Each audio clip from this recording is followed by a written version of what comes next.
All right, final time here on the Sean Lewis Show, San Diego Sports 760. We do remind you the new era, Aztec Fast. You can go to shopaztecs.com, your official source for team apparel. Get 10% off your next order with promo code RADIO. That's promo code RADIO at shopaztecs.com.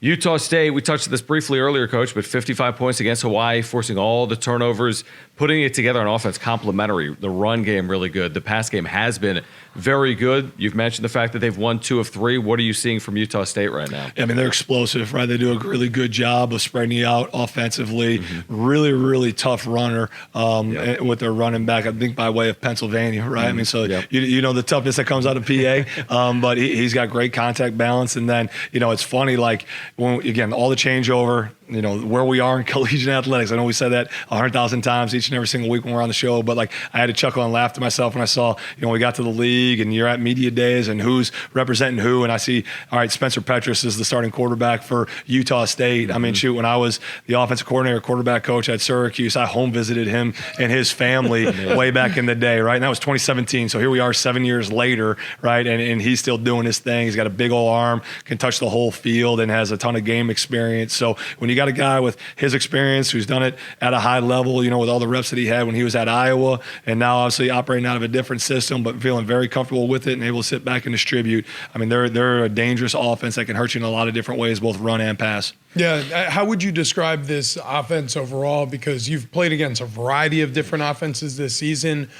Systematically, what are they going to try to do to stress your defense? Yeah, I mean, so they use super max splits. Like we use wide splits, they are even wider than sideline to sideline, right? Like their outside receivers, when they line up in a 2x2, I mean, they'll be darn near 2 yards from either boundary, right? And so they're really looking to create space and force you to cover all the grass, working an RPO element of what they're going to do to equate numbers with it, and force you to be able to make open field tackles, right? They're trying to create those isolations, those one-on-ones. They play at tempo. They play at pace. They're one of the top ranked, top 10 fastest units in the country in terms of their pace of play as well. So they're trying to spread you and shred you, right, and get their playmakers in space as they go. What do you hope to maximize with your offense? I think you just look at the sheer numbers, and Utah State defensively has given up some yards and points this year. Now, the Hawaii game, the interceptions, and their safety is spectacular. You had a couple of picks in that game. I think Jordan Vincent. But what are you seeing, or what are you hoping to accomplish on offense against their defense? Yeah, we got to do a great job neutralizing their front, right? I mean, if we're able to control their front, then that'll allow us to have a balanced approach in what we're going to do and how we're going to be able to attack it. They also do a really nice job with their pressure packages, and they've, as of late, they've been calling it fearlessly, really in all 3 phases, but particularly it shows up within special teams and within their defense. Like the last couple of weeks, as they've won 2 out of the last 3, their pressure rate has gone up. The number of attempts that they're taking at going to block kicks has gone up. Like you can just tell that there's been a shift within the program. And it's probably because, there's at the beginning of the year, it's a new defensive system for them as they've moved through it, right? The same way that we've implemented our new systems, you get more comfortable, you learn what your people are able to do, and how we've opened it up for Danny, as we were talking about in one of the earlier segments. They've increased their pressure patterns and the things that they've been doing. And it's like, hey, they're firing their bullets from all different directions now. So we got to do a good job neutralizing the front and controlling those pressure packages to allow us to be balanced and to be able to play complementary football, both run and pass, and distribute ours, to all the playmakers that we were talking about. Success at altitude earlier this season against Wyoming, a win on the road. That definitely helps buoy the confidence heading into this matchup against Utah State. Logan, Utah, you're at elevation again. I mean, I know we had the conversation, elevation's elevation. We're going to play at altitude. Weather's weather. We're going to play weather. But do you think it does help having one under the belt heading into this next one? Yeah, I mean, again, I think, the unknown is a little bit fearful for all of us, right, of no matter what it is, right? And so when you have, again, the known, hey, we can do this, we've done it, let's go, it's not a big deal, it'll benefit us and be fine at the end of the day. San Diego State and Utah State, again, coming up Saturday at 12:30. Our pregame coverage is going to begin at 10:30 in the morning. You look at this final stretch here of the season with Senior Day coming a week from now. From your perspective, everything just everything remains the same, right? As you go week to week, this same job, even at no matter where you are in the season. Yeah, we're such creatures of habit, right? Yep. With all of it. I mean, there'll be some things that we'll do, next week as we approach senior day, some just different traditions and everything where you give those guys an opportunity to speak and kind of pour their heart out and everything. But yeah, it's Feel Good Thursday. Yep. We're feeling good right now with the week of practice that we've had, and then we'll roll into next week. And again, we'll own what we put down on tape on Sunday. We'll have our Tough Tuesday on Tuesday. We'll have our Situational Wednesday. It'll be Feel Good Thursday again, and we'll rock and roll and put the ball down, get ready to play, for that 7:30 kick and last opportunity at Snapdragon. The misty-eyed reflections obviously will come in the postseason after you're done the offseason, looking at the team you had and what's going to happen moving forward.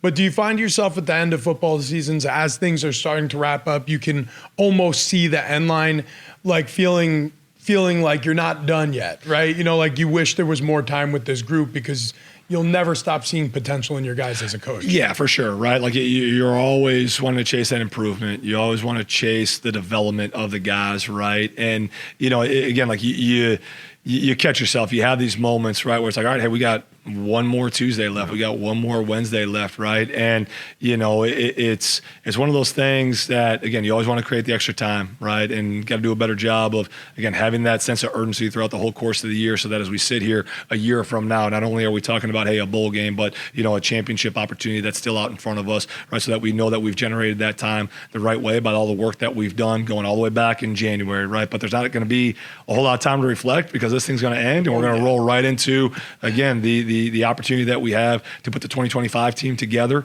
And obviously that starts first and foremost right here at home, making sure the key pieces of our 2024 team are here and a part of what we're doing as we continue to build this out and bring championships back home to the Mesa the way that I know that we're going to.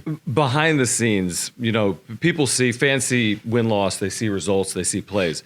What's it been like for you just with this group? I mean, you've been a part of all kinds of teams as a player, as a coach, as a head coach, as a coordinator. What's this group been like for you and your staff? Yeah, I mean, it's been unique and second to none, right? This will be a group that we'll never forget with it, right? And again, like I'll probably take more time next week to really reflect upon this 2024 team with it all. But again, the way that they've blended and come together, right? The guys who embraced the changes that, looked at the blueprint that we laid out and said, all right, hey, I want to be a part of that, and made it their own, and then welcomed the guys that we had brought in, and how when you're around the team and you're in the locker room, you see the way that they interact. There is none of this like, hey, that's an old guy, this is a new guy. They're one Aztec football family, and I'm really proud of the way that the staff guided them, through that process, but more importantly, the way that the kids welcomed one another, taught each other the traditions, embraced the new traditions, and are making this place,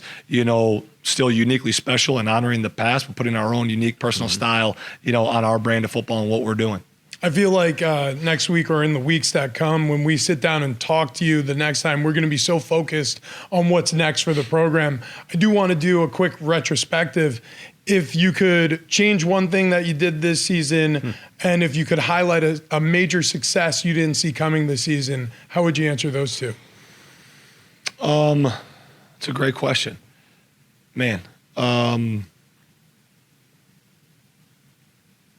I think the major highlight, again, is how quickly the guys gelled together with all of it that we just mentioned, right? Like that's been really, really cool with all of it. Again, just the way that they've welcomed one another when you see them, out on campus or when they have free time, the way that they're hanging together with all of it. I mean, that's been great to see, and that's a major win because again, it's about the people, it's the way that they're connected and the consistency that they have with one another, and that's been great to see.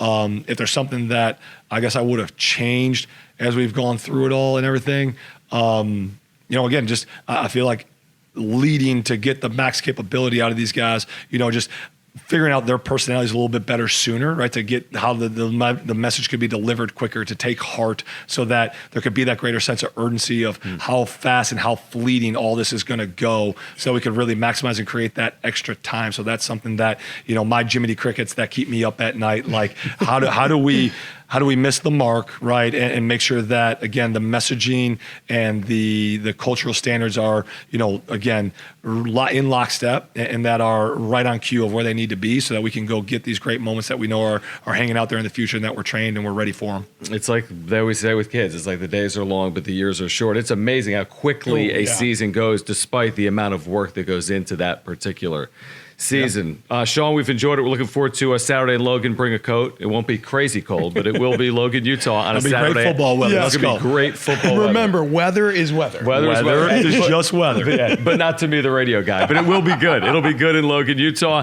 San Diego State, Utah State, 12:30 is the kick time. Pregame coverage at 10:30, and we'll catch up with you postgame, Sean. Thank you. Sounds great. Thanks, guys. All right, for Sean Lewis and Rich Orenberger, I'm John Schaefer. This has been the Sean Lewis Show on San Diego Sports 760.